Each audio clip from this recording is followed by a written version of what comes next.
Hi, I want to tell you about the three enemies of wool rugs. And the first and the biggest enemy of wool rugs is soil. Um, Wool is great at hiding dirt, and a wool rug can look clean even with pounds of dirt hidden below the surface.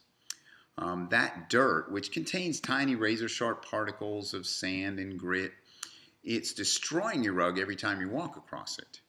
But that's hard for us to believe because it's hard for us to see because wool's so good at hiding dirt. So think of it like this. Imagine if you put a white cotton sheet across your kitchen floor and then lived on it for, say, a week. How dirty do you think that thing would get in a week?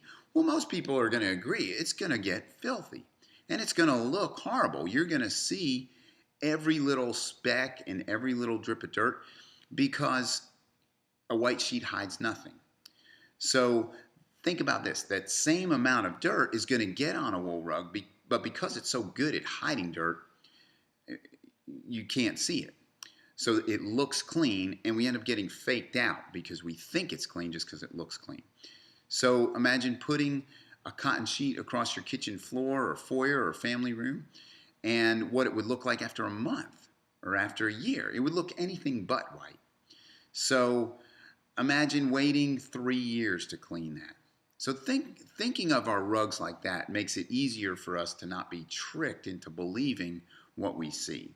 And it's much better and more reliable to go by a schedule than looking at a rug and guessing.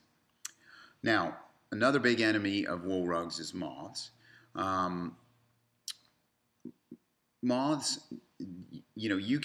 some rugs you might not have to clean every year, but you do have to check them every year for moths.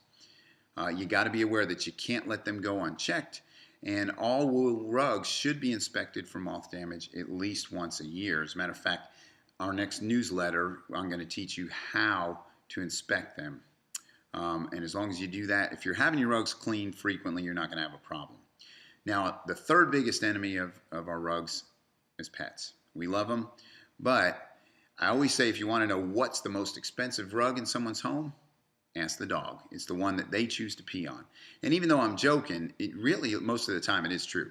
And pet urine needs to be dealt with as soon as it happens, because if it's not dealt with properly, it'll ruin the rug by causing a lot of different problems, dry rot, offensive odors, dye bleeding, and such. And so you've got to deal with that promptly. Those are your three biggest enemies. I appreciate you taking the time to watch this video and look forward to giving you more information in our next newsletter.